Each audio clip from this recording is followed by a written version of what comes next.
Welcome to this explainer. Today, we're diving into a really profound mystery of the human mind. We're looking at something called environmental misidentification in dementia. Our goal here? To take some incredibly complex neuroscience and translate it into clear, actionable, and above all, compassionate caregiving. So, let's jump right into this. It's honestly one of the most heartbreaking scenarios that families face. Why do dementia patients desperately beg to go home, even when they're sitting right there in their very own living room, completely surrounded by their own furniture? It's incredibly tough on caregivers, you know? But today, we're going to look beyond that immediate frustration to really understand the biological reality that is unfolding inside their brains. Here's our roadmap for today. First, we'll look at the not my home delusion itself. Then we'll uncover the brain's broken bridge.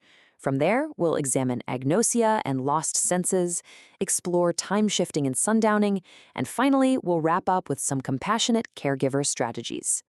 Okay, moving right into section 1, the not my home delusion. Let's map out how a patient's absolute conviction that their home isn't their own actually acts like a hub for a whole bunch of other really distressing symptoms. What's really fascinating to me here is how these delusional misidentification syndromes show us a structured web of delusions rather than just totally random confusion. Take reduplicative paramnesia, that's the clinical term for when a patient insists they're in an exact replica of their actual home. Then there's Capgras syndrome, where they firmly believe a close relative is an identical imposter. Or the phantom boarder syndrome, where the patient is absolutely certain that uninvited strangers are secretly living in their house. These aren't just isolated quirks, right? They're deeply connected misfires in the brain's recognition software. To put this into perspective, a fascinating Korean study published in the American Journal of Geriatric Psychiatry looked at this exact web of delusions. They found that nearly 90% of participants experienced the theft delusion. I mean, think about the logic going on here. Because the patient doesn't recognize their home, they obviously can't find their belongings where they expect them to be. So they logically, but incorrectly, conclude they've been robbed, often by those phantom boarders we just mentioned. This theft delusion acts as a critical bridge connecting all these spatial misunderstandings. That brings us to section 2, the brain's broken bridge.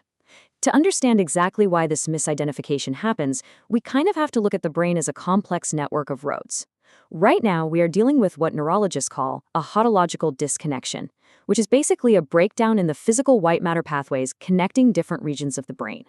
Let's visualize this. Imagine walking right into your own house. You actually rely on 2 parallel pathways to process that experience. The cognitive, or visual pathway, runs from your visual cortex and gives you the facts. Hey, I see a sofa, a fireplace, a TV.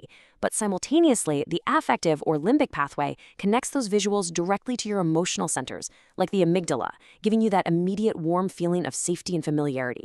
In a dementia patient, the visual pathway that identifies the furniture might be completely intact, but the emotional pathway that attaches the feeling of safety to that furniture, it's completely severed. So this creates a devastating mathematical mismatch in the brain. The visual cognition is way higher than the affective feeling. The house looks perfectly right, but it feels entirely foreign. Because of this massive emotional void, the damaged prefrontal cortex, which is the logic center of the brain, desperately tries to solve the puzzle. It creates a confabulation. It basically reasons, well, this place looks totally identical to my house, but since it feels completely unfamiliar, it literally must be a hotel, a boarding house, or some kind of replica. Organizations like the Alzheimer's Society remind us just how absolutely crucial it is to recognize these biological roots. Understanding the disease process really changes everything. We have to remember that these altered perceptions are biological system failures. They are not intentional stubbornness, and perhaps most importantly, you simply cannot argue them away with logic. All right, let's dive a bit deeper in section 3, agnosia and lost senses.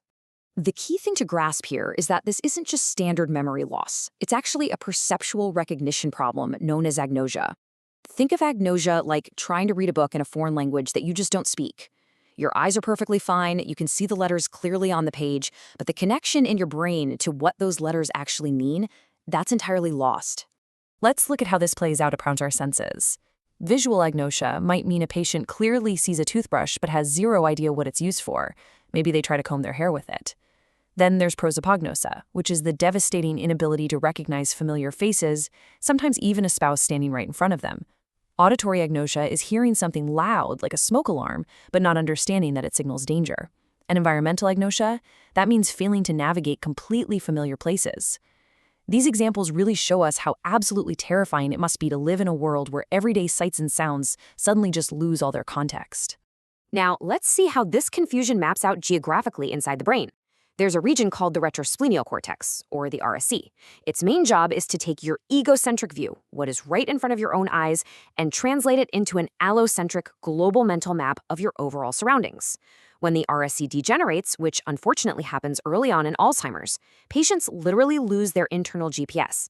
They can be standing right in their own kitchen, totally recognizing the stove, but suffer from heading disorientation, making them completely unable to figure out which direction their bedroom is. Which brings us right into Section 4, time shifting and sundowning. So this environmental alienation we've been talking about is heavily compounded by a phenomenon called time shifting, or retrograde cognitive drift. Because the disease destroys short-term memory capacity, the patient's internal clock essentially slips backward. The brain defaults to older, deeply consolidated memories from decades ago just to interpret their present reality. This is exactly why a patient might suddenly believe they need to leave the house to pick up their kids from school, kids who are actually in their 50s now, or insist on going to a job they retired from 30 years ago. This chronological drift deeply exacerbates sundowning, that period of increased agitation and confusion that often hits in the late afternoon as daylight starts to fade. When they frantically pack a bag and say, "I want to go home," they're very often trying to return to their childhood home. That frantic search for home is, in reality, a desperate search for a feeling of competence, routine, and safety that they have lost in the present moment. And that leads us to our fifth and final section, compassionate caregiver strategies. Now that we've unraveled the mystery of the broken bridge, let's cross over into mastery with some actionable, highly empathetic strategies for caregivers. So when someone says to you, "I want to go home," instead of arguing with their reality, which, let's be honest, only amplifies their fear, try this step-by-step approach. Step 1, validate the emotion. Just say something like, "I know you miss home. Tell me all about it." Step 2, reassure them with simple facts.